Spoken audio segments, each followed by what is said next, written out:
Bonjour à tous, j'espère que vous nous entendez bien. N'hésitez pas à ouvrir la fenêtre de chat et à mettre vos messages tout au long du webinaire.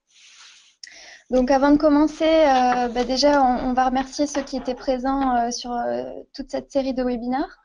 Et puis merci aussi à ceux qui nous rejoignent. Un petit merci aussi à Maten d'avoir co-animé ces webinaires avec nous. Donc c'est parti, le troisième webinaire est lancé. Alors, comment on fait par contre? Voilà. Donc, comme on vous l'a montré, hein, ce troisième webinaire est plus centré sur la technologie LoRa. Les deux premiers webinaires étaient plus sur un projet IoT global.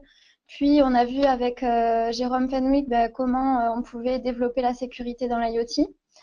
Et aujourd'hui, on va plus détailler les standards donc LPWA, les standards de réseau bas débit pour l'IoT. Donc voilà, on va voir tout au long du webinaire comment on peut le déployer, quelles sont les techniques, et on terminera par quelques cas d'usage. Et puis enfin, côté recrutement, on verra quel profil pour quel débouché. Donc, on va commencer par se présenter. Tout d'abord, moi, je suis Laurie Maillac, consultante IoT chez Synox. Moi, c'est Étienne Crinier, responsable R&D chez Synox. Et donc moi, je m'appelle Arnaud Coulon, ingénieur commercial chez Maten. Donc, pour commencer très vite dans le vif du sujet, on va voir maintenant comment connecter les objets et quelles solutions sont disponibles. Donc, on voit que historiquement, on a des protocoles et des technologies qui sont assez connues, qui sont standardisées. Pour le côté courte portée, on va avoir tout ce qui est Bluetooth, NFC, RFID, Wi-Fi, etc. Côté cellulaire, on a la 4G, hein, les cartes SIM que vous connaissez tous. Et c'est vrai qu'il manquait un petit peu cette brique intermédiaire avec la longue portée et sans forcément utiliser beaucoup de batterie. Donc, il y a ces standards LPWA, donc Low Power Wide Area, qui permettent justement de combler un petit peu ce fossé entre les deux types de technologies, cellulaires et courte portée. Donc, on va essayer de détailler un petit peu ces technologies-là. Parce qu'en fait, il se trouve que les deux thèmes dont je vous parlais à l'instant, donc cellulaire et courte portée, sont parfois surdimensionnés ou sous-dimensionnés selon le besoin. Il y a vraiment un besoin qui est intermédiaire. Et donc, du coup, on va voir maintenant avec Étienne comment les LPWA peuvent répondre à ce besoin intermédiaire. En effet, comme le disait Laurie, on a les réseaux donc courte portée et qui permettent de transporter un faible débit, comme toutes les technologies qu'elle a énoncées, qui sont principalement utilisées pour de la domotique. En parallèle de ça, on a le cellulaire qui a pour le coup une plus grande portée, et un plus grand débit. Mais le problème, c'est que ça a une grosse consommation d'énergie parce qu'en fait, on est toujours en train de solliciter l'antenne vers laquelle on va se connecter pour pouvoir transférer de la donnée. Et ça, c'est un coût en énergie conséquent. Du coup, on a les nouvelles technologies ont émergé autour du LPWA, effectivement, pour avoir à peu près le même type d'usage, donc sur des débits un peu plus faibles, mais qui vont consommer beaucoup moins d'énergie. Et donc, c'est ce qu'on va retrouver en majorité dans l'IoT, puisque on va vouloir bah, placer des objets que l'on ne touchera pas pendant des années euh, pour, euh, pour remonter de la donnée. Tout à fait. Et donc, du coup, on voit qu'il y a principalement deux standards qui viennent émerger, en fait, finalement, depuis ces quelques dernières années. D'un côté, on a Sigfox, qui est une technologie issue donc d'une entreprise du même nom, créée en 2009, plutôt basée à Toulouse. De l'autre côté, on va avoir LoRa, qui est en fait issue d'une brique technologique développée par Cycleo, une jeune entreprise grenobloise qui ensuite a été rachetée par la Semtech. Et maintenant, c'est la LoRa Alliance qui vient un petit peu chapeauter toutes les évolutions sur ce protocole-là. Donc du coup, le Sigfox est un protocole propriétaire. Donc si jamais on veut faire communiquer nos objets en Sigfox, il faut qu'on passe par l'opérateur Sigfox. En revanche, LoRa, c'est un peu différent, c'est-à-dire que effectivement, on va avoir des acteurs comme ObjNews ou Orange qui, eux, vont être des opérateurs également du LoRa, mais on peut aussi, c'est aussi une technologie qui est publique, donc on va pouvoir développer en privé des infrastructures avec des gateways LoRa, et à ce moment-là, on aura vraiment une infrastructure privée. Si on développe un petit peu, alors il y a quelques différences en fait entre LoRa et Sigfox. Sigfox, étant donné que c'est un opérateur, ils prennent en compte, enfin, ils proposent certains critères sur la technologie. Donc on sait par exemple qu'on ne peut pas envoyer plus de 4 downlinks. Donc, qu'est-ce que c'est qu'un downlink? C'est en fait quand on envoie une commande à l'objet ou quand on envoie une configuration à l'objet, c'est un message qui est descendant vers l'objet, au contraire de l'uplink, qui est en fait le message qui est renvoyé par l'objet. Hein, ça peut être l'index de compteur d'eau, une donnée de température, etc. Donc, on sait que voilà, sur certains types, certains critères, on va avoir Sigfox qui est plus contraignant, et sur d'autres, ça va être le LoRa. Après, qu'est-ce qu'on peut dire d'autre? Juste pour compléter, effectivement, sur Sigfox, le gros avantage qu'il y a aujourd'hui, c'est la couverture nationale et internationale du réseau, puisque ça a été les premiers en fait à déployer ce type de réseau, et donc du coup aujourd'hui, effectivement, ils ont une grosse couverture. Après, effectivement, on a parlé du downlink, mais il y a aussi l'uplink, donc dans l'autre sens, l'objet qui remonte vers nos infrastructures, enfin les infrastructures.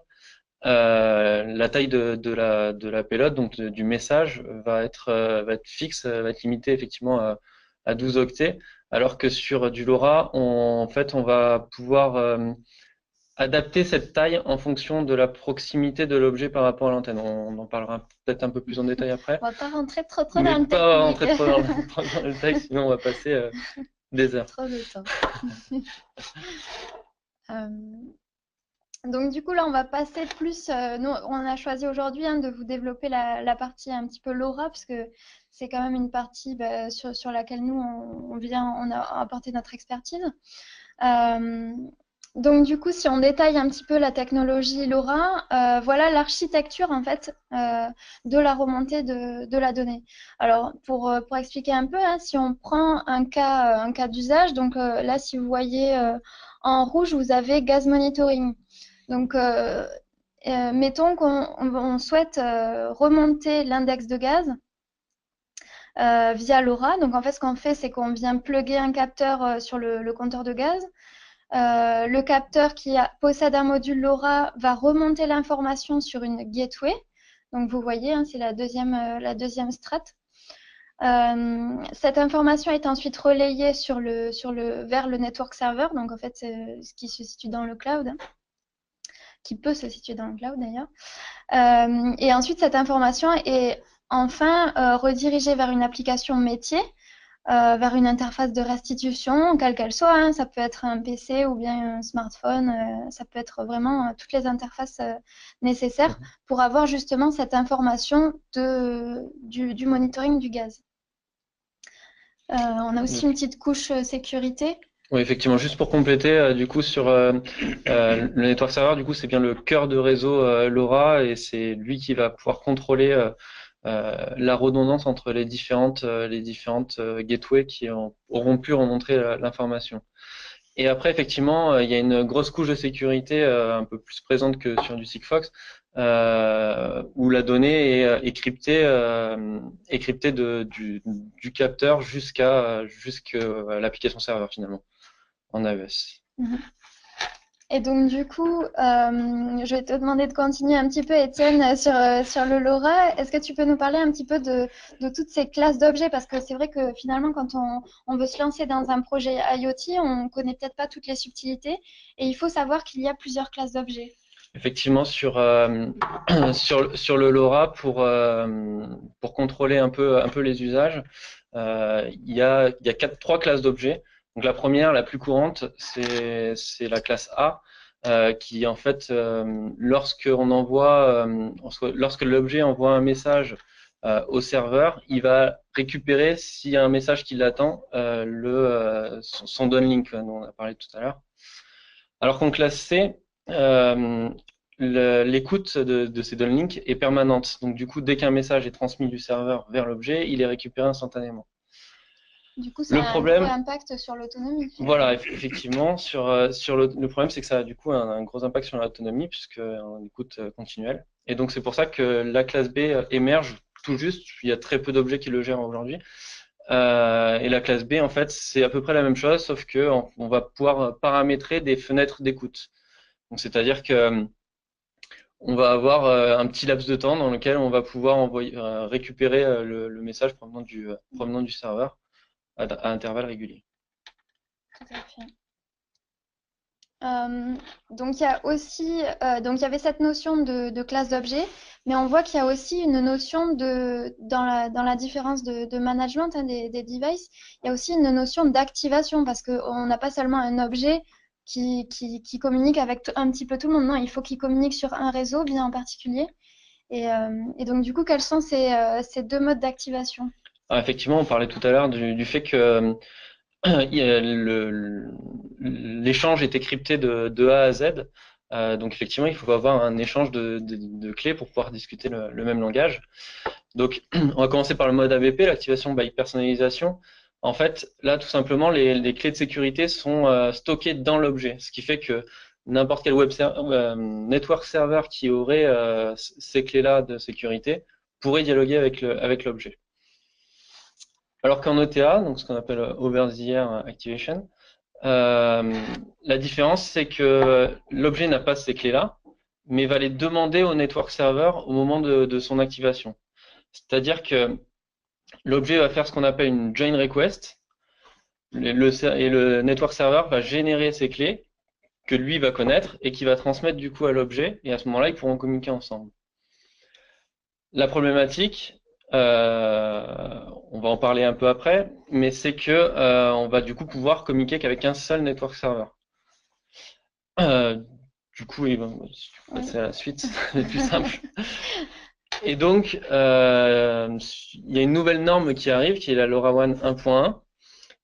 Et cette nouvelle norme va permettre de pouvoir faire gérer ce qu'on appelle le roaming, donc c'est-à-dire la communication entre d'un objet, d'un network server à un autre.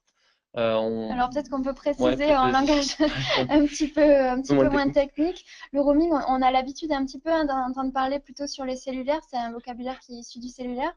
L'exemple le plus connu, c'est quand on fait du roaming à l'étranger, c'est-à-dire que quand vous passez une communication, vous êtes au téléphone avec quelqu'un près d'une frontière, vous pouvez toujours rester en communication tout au long de la traversée de cette frontière. C'est-à-dire que les opérateurs d'un côté et de l'autre de la frontière se sont arrangés pour que vous n'ayez pas cette perte de communication. Donc cette non-perte de communication, elle est aussi valable pour l'IoT. Tout à fait. Et donc du coup, ça va permettre ce roaming va permettre de pouvoir passer d'un opérateur à un autre éventuellement qui ferait par exemple de l'Obgenius ou de l'Orange. Voilà, on pourrait avoir notre objet qui continue à communiquer, peu importe l'opérateur. Donc pour ça, et d'un point de vue sécurité, il a fallu mettre en place un serveur qui contienne les clés de cryptage. Donc c'est ce qu'on appelle le join server, qui va contenir effectivement toute la génération de ces clés de sécurité dont on a parlé précédemment. Et seul lui les connaîtra. Et donc à chaque fois, il faudra passer par lui pour pouvoir décoder le message en fait. Donc du coup, on voit bien que ça nous permet un gain en fluidité en fait tout au long de la communication de nos objets. Donc du coup, pour occuper un petit peu avec nous notre expertise dans le domaine, on va proposer justement une plateforme qui permet de faire ce device management pour vous en fait, pour les personnes qui souhaitent faire des projets IoT. Tout ce qu'on voit là, donc ces classes d'objets, ces différents modes d'appairage sont gérés par la plateforme. Bien sûr, tout est sécurisé. Et ensuite, les données sont retransmises éventuellement sur une plateforme de restitution. Donc, notre plateforme, c'est SoDataVis. Et donc, du coup, voilà, vous avez votre projet IoT de bout en bout avec évidemment un support qui est qualifié et qui va vous suivre tout au long du projet. Donc, du coup, grâce à ça, nous, on a pu développer des différents cas d'usage. Sur la ville intelligente, donc certains d'entre vous le savent, on est implanté à Montpellier, donc du coup on travaille beaucoup avec la métropole de Montpellier. On a beaucoup de sujets donc sur les parkings connectés, sur la géolocalisation des vélos en libre service. C'est vrai que là-dessus il y avait une grosse problématique de vol de vélos, donc on arrive avec une solution assez facile à installer et facile à mettre en place finalement. À justement pallier à ce problème de vol de vélo et toujours avec une géolocalisation donc des vélos. On peut parler aussi de sujets comme la collecte des déchets, optimiser les tournées des éboueurs pour justement optimiser cette collecte des déchets. La gestion de l'éclairage public aussi, c'est un sujet qui est assez important pour réduire la consommation et tout en gardant le même niveau de service pour le citoyen. Côté énergie, on travaille beaucoup aussi avec des énergéticiens, des gens qui s'occupent vraiment dans le smart building de gérer tout ce qui est consommation et tout ce qui est énergie, maintenance prédictive. Maintenance prédictive qui est également un gros sujet pour l'industrie. Donc voilà, on intervient sur tous ces sujets-là et apparemment tout se passe bien. Donc du coup, pour finir, je vais laisser la parole à Arnaud qui va nous parler un petit peu très bien. Donc, des débouchés. Alors oui, je vais vous parler rapidement des débouchés, mais dans un premier temps, je voulais faire une petite présentation rapide pour ceux qui ne nous connaissaient pas encore ou juste pour rappel. Donc, au travers de ce troisième webinaire, je vais rapidement représenter Maten. On est une ESN spécialisée donc, dans le recrutement IT depuis 24 ans, organisée en 4 BU. Tu peux passer à la diapositive. Voilà, organisée en 4 BU, donc études et développement, infrastructure et une BU exécutive qui cible les profils à forte valeur ajoutée. Et depuis 2 ans, comme on a pu le voir dans le webinaire précédent, on cible également le marché et les exigences du métier nous ont mené à mettre l'accent sur la partie IoT, web et digital avec l'ouverture d'une 4e BU. Donc depuis ces 2 dernières années, de solides liens se sont tissés avec des sociétés novatrices et notamment dans le monde de l'IoT comme Synox. Donc pour cela, nous recherchons toute l'année des profils ayant une forte appétence pour le domaine de l'IoT. Entre autres, on ne fait pas rechercher que des profils de ce type-là. Notre rôle, c'est d'accompagner nos clients dans leur volonté de travailler sur des projets innovants en les aidant à recruter les bons collaborateurs. Notre objectif, c'est de déceler dans chacun des candidats qui s'adressent à nous le savoir-faire et les aptitudes qui pourront leur permettre de réussir sur des opportunités de postes émergents que nous avons déjà abordées dans le webinaire 2 avec Stéphane. Donc, pour la diapo suivante, on peut voir aussi actuellement, bon, on ne va pas redire ce que les différents domaines concernés par l'IoT, tu viens de le faire très bien, Laurie, mais nous, en parallèle, actuellement, on a différentes offres. Je vous invite à aller les voir directement sur notre site, maten.fr. Actuellement, on recherche des développeurs full stack, notamment sur Montpellier, gérés par Stéphane. On recherche également des profils DevOps, des architectes réseau et sécurité du côté de Marseille et des ingénieurs sécurité et réseau du côté de Lyon. Ces profils ne concernent pas uniquement des opportunités IoT, mais on se rend compte que de plus en plus de nos clients utilisent des objets connectés justement dans leur domaine bien précis. Donc vous comprendrez bien entendu que pour des soucis de confidentialité, on ne peut pas toujours mettre toutes les informations sur l'ensemble de nos annonces, donc au risque de perdre notre avantage concurrentiel, mais je vous invite, si vous êtes intéressé, à nous contacter directement. Laurie vous passera nos coordonnées à la fin, je ne sais pas comment ça fonctionne en général. C'est la dernière slide. Voilà. Et puis sinon, sur le site directement. Merci Arnaud. Donc du coup, maintenant on va passer à la partie questions. Je vous invite soit dans la fenêtre chat, soit dans la fenêtre questions à poser toutes vos questions. On a une question. Alors, sur la capacité de s'intégrer dans un SI existant. Est-ce que... Alors, je suppose que l'on parle du fait de remonter les données directement dans le SI. Alors ça, effectivement, dans notre produit, Somto IoT, c'est quelque chose qu'on gère, nous, de pouvoir restituer la donnée à différents clients via différents connecteurs. Et donc, mais ça, voilà, c'est pas une spécificité du LoRa ou générique au mécanisme, mais vraiment quelque chose que nous, on a intégré dans notre produit.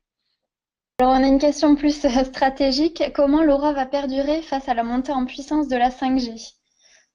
Alors, tout d'abord, avant de répondre, personne ne peut prévenir, hein. Après, ce n'est qu'un avis vraiment sur ce qui va se passer, hein. Après, je pense que si tu veux donner ton avis d'expert.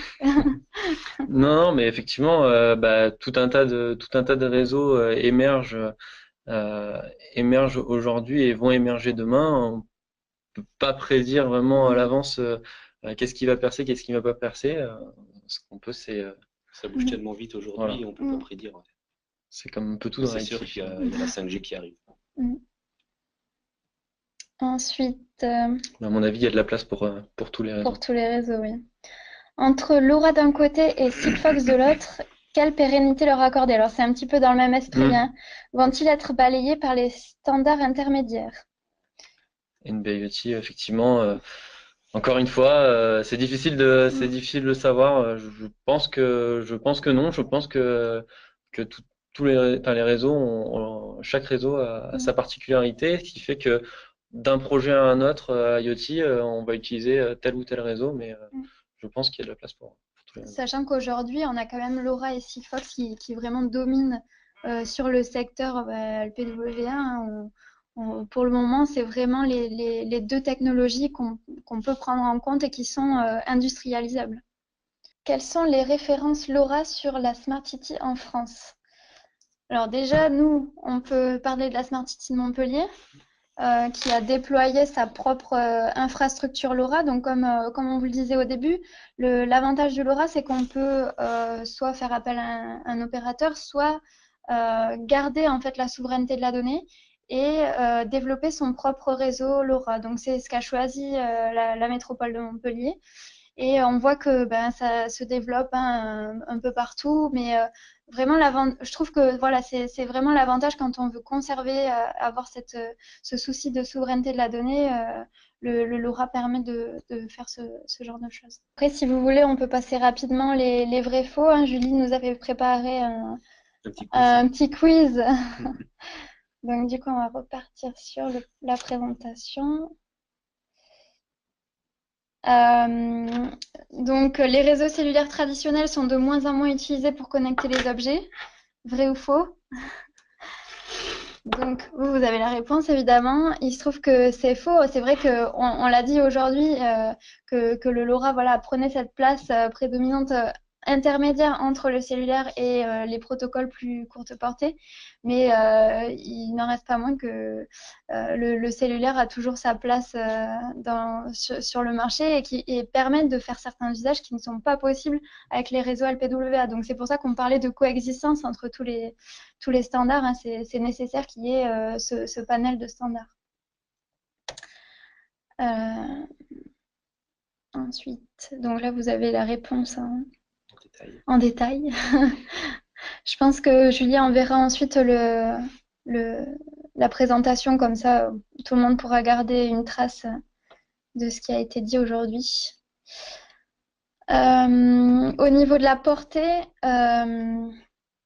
donc effectivement, Sigfox et LoRa sont en longue portée, donc forcément, ça a tous les atouts que ça peut amener, hein. Forcément, quand on met une antenne, on peut balayer un certain nombre de kilomètres. Après, ça dépend vraiment de la topologie et la géographie donc du lieu. N'hésitez pas à rajouter hein, si jamais. On est d'accord. Les réseaux LPWA conviennent particulièrement aux applications IoT qui n'exigent pas de débit élevé. Effectivement, c'est vrai qu'on n'a peut-être pas insisté dessus, hein, mais le fait que l'autonomie soit grande hein, pour ces objets, ça vient du fait que effectivement le débit est réduit et donc du coup on envoie des données par petits bouts et sur des fréquences qui sont assez grandes, assez faibles, pardon. Et donc du coup c'est là qui l'intérêt. nécessite effectivement pas beaucoup d'énergie. Et voilà.